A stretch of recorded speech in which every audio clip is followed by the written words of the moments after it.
Hello students, all of you are most welcome to my YouTube channel Deep Edu Zone, and I am your host Deepak Kumar, and in this video I am going to tell you the fourth poem in NCERT book for 10th class students, How to Tell Wild Animals। आज की कविता जो है उसका नाम है How to Tell Wild Animals, NCERT book की चौथी poem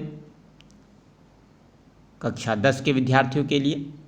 तो how to tell wild animals इसमें प्रिंटेड नहीं है क्योंकि कुछ टेक्निकल प्रॉब्लम की वजह से इसमें नाम टाइटल दिखा नहीं रहा है। ठीक है, तो ये पोएम जो है आप बुक में देख सकते हैं, how to tell wild animals है। इसमें क्या है, how to tell wild animals मतलब किस तरीके से वाइल्ड या विल्ड एनिमल्स को हम बता सकते हैं, जंगली जानवर को हम कैसे बताया जा सकता है, बता सकते हैं।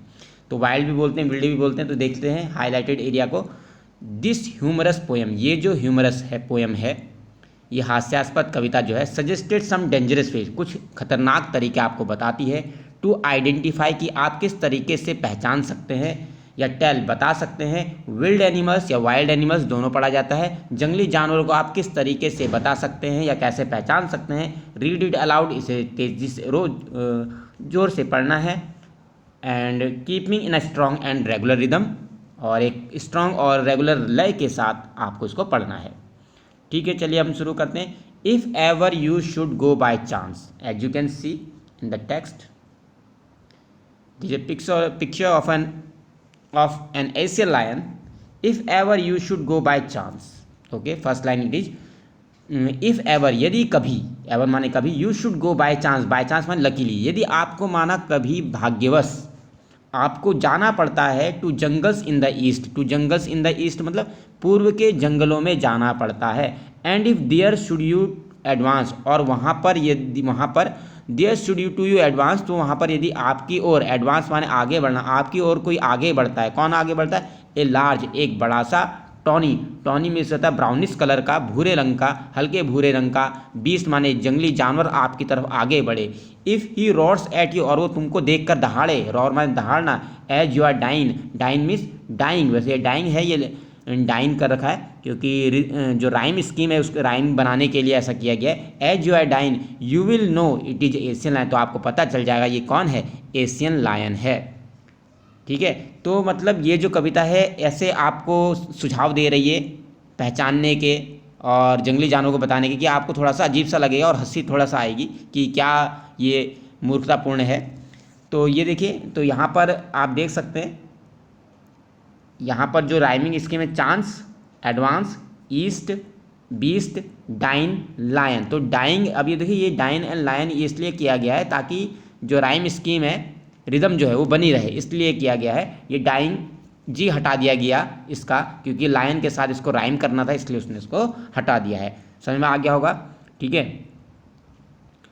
तो वो कह रहा है कि यदि आपको कभी मौका मिलता है पूर्वी जंगलों में जाने का, पूर्वी जंगली का मतलब पूर्वी जंगलों का मतलब ये है कि the eastern part of India where the most of Asian lions are found. तो भारत के पूर्वी इलाके जो हैं, जो पूर्वी इलाके हैं जहाँ पर पूर्वी राज्य हैं, वहाँ पर बहुत ज़्यादा संख्या में एशियन लायन पाए जाते हैं, जैसे वेस्ट बंगाल हो गया और बाकी जगह जो है। इसीलिए यहाँ पर लिखा गया है कि यदि आपको कभी पूर्व में, मतलब भारत के पूर्वी हिस्से में अगर आपको जाना पड़ता है और आपकी तरफ को कोई जंगली जानवर भूरे रंग का आपकी तरफ को बढ़े और वो तुमको देख के दहाड़े, तो समझ जाओ कि वो कौन है, एशियन लायन। अब उस समय आदमी पहचानेगा कि क्या करेगा, ये है सोचने का विषय। इसलिए इसमें हंसी आएगी आपको कि भाई अब वो देखेगा कि वो, तो ये हंसी उत्पन्न करता है। और इफ़ सम टाइम, और यदि कभी किसी समय, व्हेन रोमिंग राउंड, रोमिंग माने आपको घूमते हुए, जब आप कहीं घूम रहे हो, a noble wild beast well greets you, और एक नोबल और एक रॉयल, नोबल मान रॉयल, वाइल्ड बीस्ट एक जंगली जानवर, ग्रीट यू वेलकम, आपका वेलकम करे। और अगर कभी वैन रोमिंग राउंड, इधर उधर घूमते हुए, अगर आप इधर उधर घूम रहे हैं, अ Nobel wild beast greet you, और एक शाही एक जंगली जानवर आपका वेलकम करे, विद ब्लैक स्ट्राइप्स, जिसके शरीर पर काली धारियां हैं, और न येलो ग्राउंड, येलो ग्राउंड में हाइड माने स्किन, जो जानवर की स्किन है उसे HID हाइड कहते हैं, और उसकी पीली चमड़ी पर काली धारियां बनी हो। जस्ट नोटिस, इस बात को ठीक नोटिस करना, इफ़ ही ईट्स यू, जब वो तुम्हें खाएगा। ठीक है, दिस सिंपल रूल, ये सिंपल सा जो नियम है, में हेल्प यू, आपकी मदद कर सकता है लर्न, जानने में, the Bengal tiger to discern, कि आप बंगाल टाइगर को जान सकते हैं, समझ सकते हैं, पहचान सकते हैं। डिसर्न का मतलब है, मतलब वैसे डिफ्रेंशिएट भी है, डिस्टिंग्विश करना, अंतर करना कि बाकी जो कैट की प्रजातियां हैं, क्योंकि जो टाइगर है, ठीक है, और चीता है, लायन है, पैंथर है, लेपर्ड है, ये सब एक ही प्रजाति से बिलोंग करते हैं, कैट की। तो इनमें अंतर करना कभी कभी अंतर करने में आपकी मदद कर सकता है, ये कहा गया है। तो आपकी मदद कर सकता है अंतर करने में, या इसको पहचानने में, आइडेंटिफाई करने में आपकी मदद कर सकता है। ये सिंपल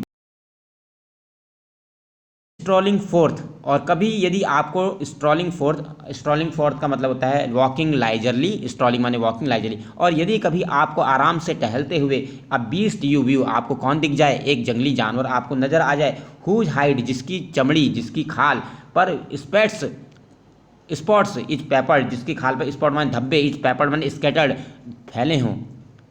अगर आपको आराम से घूमते हुए अगर एक जंगली जानवर दिख जाए जिसकी स्किन पर काले धब्बे फैले हों, as soon as he has lapped on your, जैसी वो तुम पर क्या करे, लीप लैप्ट लैप्ट, आप पर आक्रमण करे, आपके ऊपर उछले और आपके ऊपर आक्रमण करे, यू विल नो, तो तुम समझ जाना, इट इज़ द लेपर्ड, ये कौन है, तेंदुआ है। इट विल, ये टिल लिखा है, टी विल मतलब it will do no good, और ये और कुछ नहीं करेगा, टू रॉर विद पेन, दर्द के साथ दहाड़ेगा, he will only lap and lap again, वह तुम पर बार बार झपटेगा या आक्रमण करेगा, बार बार आप पर लैप आक्रमण करेगा वो आपके ऊपर।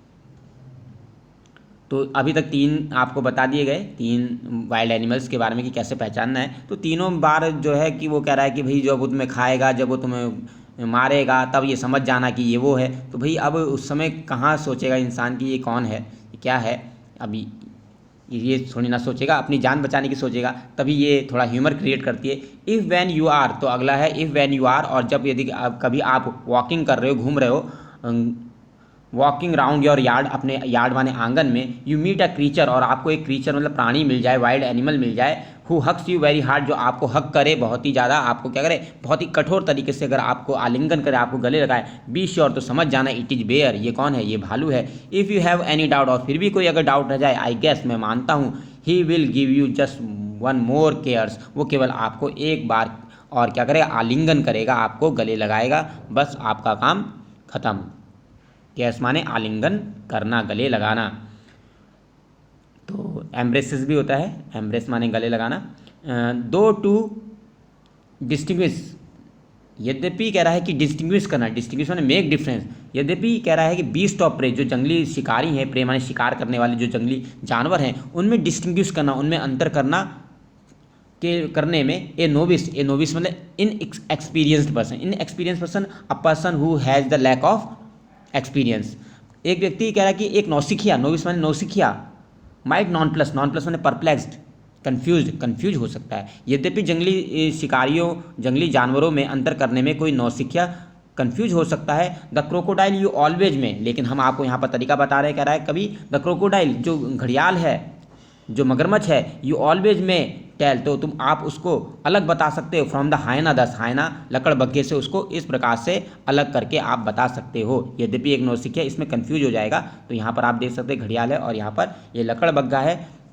If you watch national geography you can see this animal, तो अगर आपने देखा होगा शिकारी कुत्ते जैसा ही होता है और उसका मुंह हमेशा खुला रहता है। तो यहाँ पर क्या कह रहा है, कैसा अंतर बता सकते हैं, हाइना कम विद मैरी स्माइल, हाइना प्रसन्न मुस्कुराहट के साथ आता है, हाँ हाइना लकड़बग्घा मुस्कुराते हुए आता है, बट इफ़ दे वीव, लेकिन यदि वे रोते हैं तो समझ जाओ दे आर क्रोकोडाइल, ये कौन है, ये मगरमच्छ हैं। ठीक है, अब हाइना जो होता है मुस्कुराता नहीं है, वास्तव में हाइना का जो मुंह होता है लकड़बग्घे का हमेशा ओपन रहता है और वो कभी बंद नहीं होता है, इसलिए यहाँ पर कहा गया कि वो मुस्कुराता हुआ आता, वास्तव में वो मुस्कुराता नहीं है।